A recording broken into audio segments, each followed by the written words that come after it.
Good evening, class. I hope you're having a good day. Go ahead and pull the 4 blank index cards out of your envelope and be ready to take notes. We are going to start with a review very quickly of what we've been learning recently. So I want to go over matter. So matter is anything that has mass, so it has to take up space and have weight. Go ahead and fill out an index card with the definition of matter. Another thing we're going to be talking about a lot today is substance. A substance is just matter that's all the same. So peanut butter is a substance, water is a substance, soap would be a substance. All of those things are all chemically exactly the same. So it's just matter that's the same.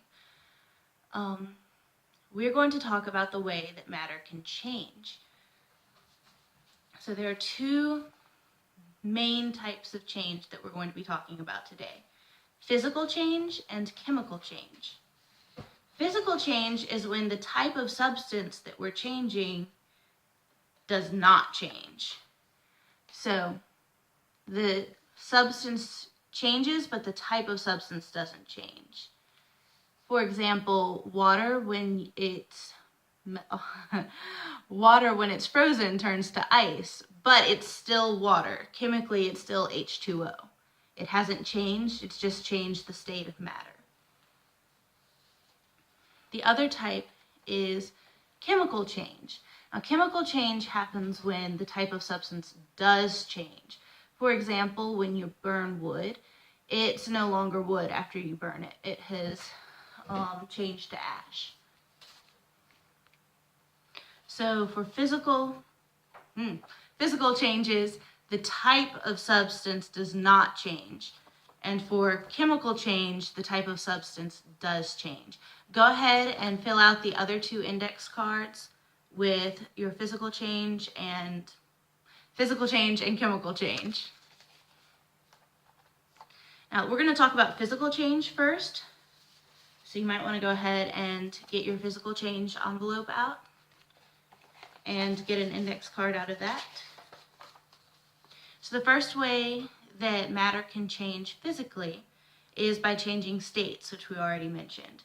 So whenever it melts or freezes or condenses or evaporates, those are all physical changes because it's changing the state of matter, it's not changing the matter itself. So go ahead and fill out an index card. It should say matter can change states, and then list on the side some ways that matter can change states or any examples that you can think of, and then draw a picture to help you remember over here. When you're done with that, on the back, make sure you label it. It should say physical changes or physical so that you don't forget and put it in the wrong envelope.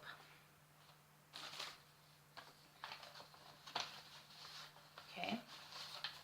The next physical change that we're going to talk about is matter can be mixed without combining. So it's not creating a new substance, but it's getting mixed in with other substances. A good example would be a salad. If you put, maybe you mix olives or onions into your salad, but it doesn't change the chemical makeup of the salad. They're all together, but they're not combined into one thing. So go ahead and fill out your index card with matter can be mixed without combining. Some other examples would be milk and cereal, or if you mix colorful sands together, or sugar and salt. Sugar and salt look a lot alike, and so when you mix them together, it might seem like they've become one thing, but it's not. They're still different things, and you can pick them out and separate them again. All right, get your last card out. Another way that matter can change is by being divided into smaller pieces. So ripping things, crushing things, grinding them, breaking them, those are all physical changes because it's still the same substance, but it's being divided into smaller pieces. So go ahead and write matter can be divided into smaller pieces and list any examples below that you can think of, And then to help you remember, we're going to actually rip your index card in a few places. Just don't rip all the way through. All right, make sure you've labeled all of the back with physical or physical changes and put them back in your envelope. So now we're going to talk about chemical changes. Chemical changes, remember, is when the substance does change. So it's no longer got the same chemical makeup. Sometimes this can be kind of hard to tell if you don't know the chemical makeup already. So some signs, though, would be if a combination of matter produced a solid or a gas. So if you mix two together and it starts producing gases or solids, then it's probably having a chemical reaction or changing chemically. So a good example would be antacid tablets, or I know the Mentos and Coke experiment that you guys loved. Those are all chemical changes because remember, when you put the Mentos into the Coke, it started bubbling. It was producing a gas. So go ahead and fill out your index card. Another change is or a sign would be if two substances combined and it changed colors, especially to an unexpected color.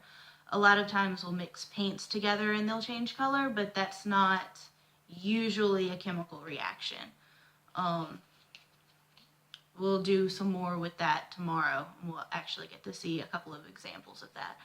But just remember for now, when two substances combine, sometimes it can change the color of the substance. All right, and finally, my favorite part, and probably yours too. Do you see this special index card in there? It looks a little different. Yeah. So the last way that, the last chemical change that we're going to talk about today happens when you burn materials. When you burn materials, that changes the type of matter. Like we said earlier with the wood, when you burn the wood, it turns to ash, and it also produces heat and light. So producing heat and light would also be another good sign that it's having a chemical reaction or chemical change. So your last card, make sure you've labeled the back of all of those. We're going to play a game with them tomorrow. And put them back in your envelope. All right, good night. I'll see you guys tomorrow.